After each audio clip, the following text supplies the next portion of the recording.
Chapter 4 in the earlier cities. Let me start this video with a very fascinating story, the lost civilization.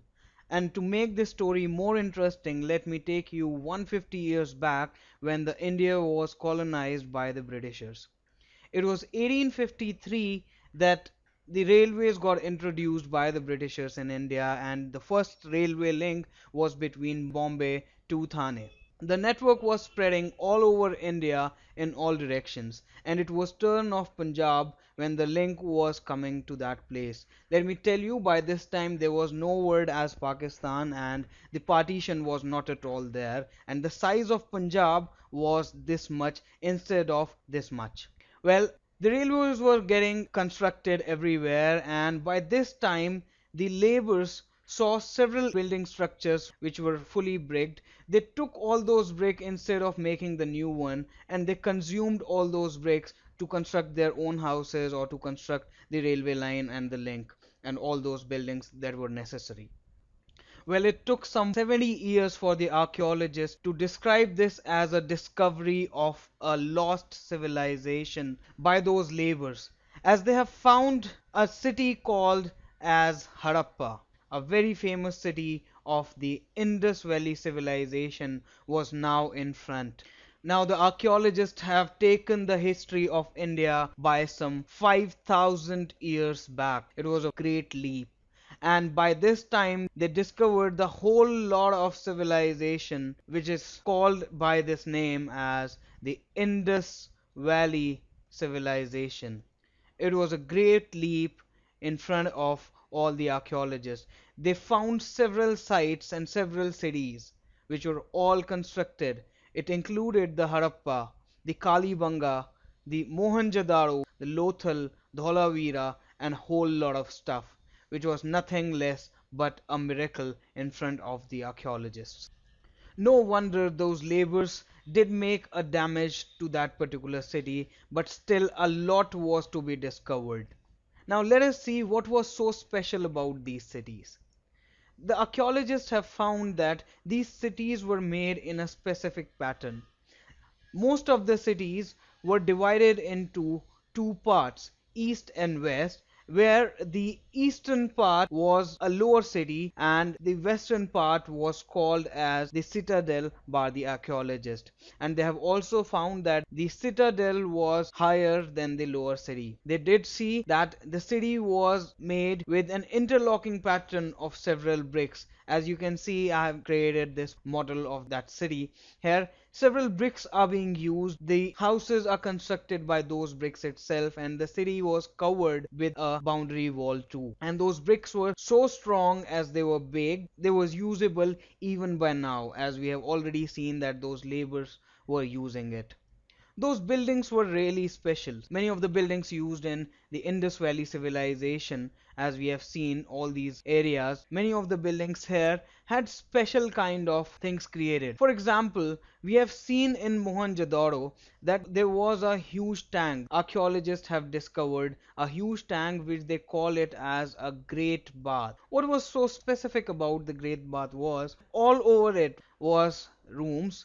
They had stairs on both of the sides so that people can move inside the bath. It was a big tank which had plastered wall on it. You can see this, it was all plastered, and it had a coating of natural tar so that it can become watertight. This was so special. It is considered that the special people in the city must have taken a bath in this huge tank on certain festivals or on some kind of celebration only. Similarly, in Kalibanga and Lothal, here it is Kalibanga and here it is Lothal, which is in Gujarat. The archaeologists have found that over the citadel there was fire altars.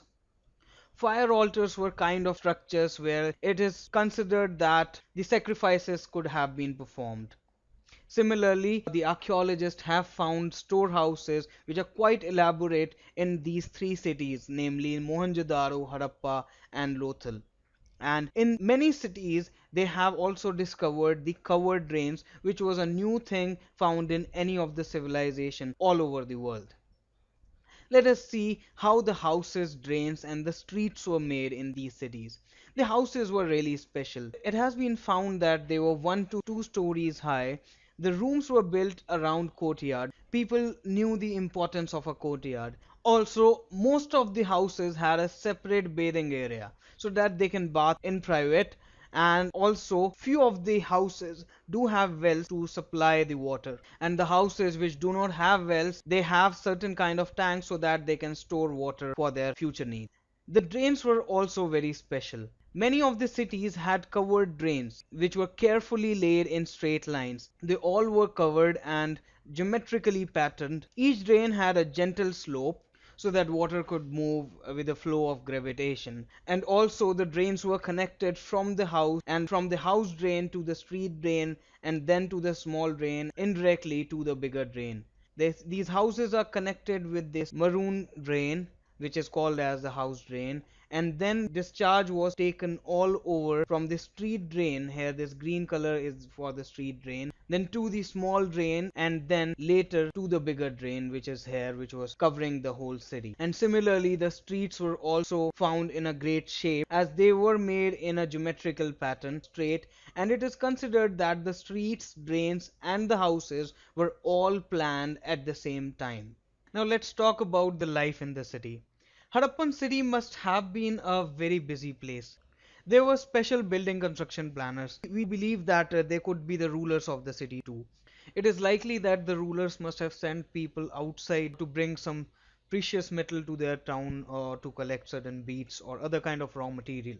There were certain scribes in the cities of Harappa, and the scribes are the people who know how to write, and especially they used to create certain kind of seals. The seals that we have found in Harappa are rectangular in shape, and they usually have animal carvings on it. And the seals also had a script, but unfortunately the scholars have tried, but they are still not able to decipher this particular script.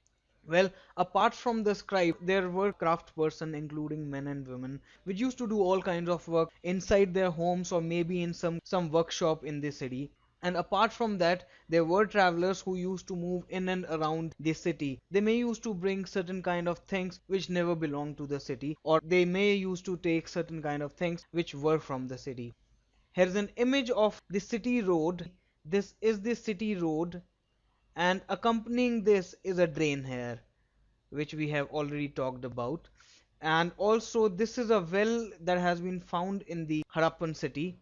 Apart from these are the terracotta toys we believe that the children of Harappa and the nearby cities must have played with thousands of years ago.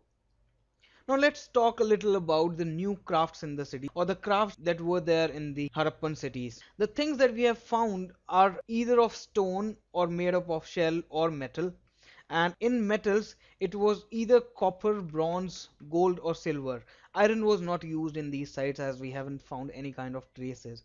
If you remember, in the Paleolithic or even till Neolithic age, we didn't find any kind of metal, but in these particular cities the metal was found. Copper and bronze was used to make tools or weapons or ornaments and vessels, but gold or silver was used only to make ornaments and vessels. It is probable that the rulers who used to send people outside to bring all these things, they must have kept all these gold ornaments or beads or things like that. Apart from this, these are the images of the items that we have found in the Harappa or Mohenjo-daro and other cities of the Indus Valley civilization. Here the thing that you see, which is made up of stone, it is a blade which was used by the barbers to help men clean shave. And these things, these stone blocks, are the weights that were used in those cities. It does tell us that there was flourished trade inside those cities. Well, these are the beads, and this is a bead garland. Similarly, these are several and different colorful beads that we have also found in those cities. These are copper axes, and these are the tools that the people of Mohenjo-daro, Harappa or Lothal must have used. There's a very prominent stone statue that we have also found in those cities. Apart from these pots made up of clay and these bronze vessels and bronze utensils are also a discovery from the Mohenjo-daro. Well, the people of those area must have used faience, as we have found such kind of things. Faience is a gum which is used to shape sand or powdered quartz into an object. These objects were glazed, resulting in a shiny and a glassy surface. As you can see, this particular thing, it's also a product made up of faience. Well, faience was used to make beads, bangles, earring, and tiny vessels. The beads that we see here are quite shiny, and it is probable that they were also made of faience. We'll be talking more about the Harappan cities in our next video. Till then, take care. Goodbye.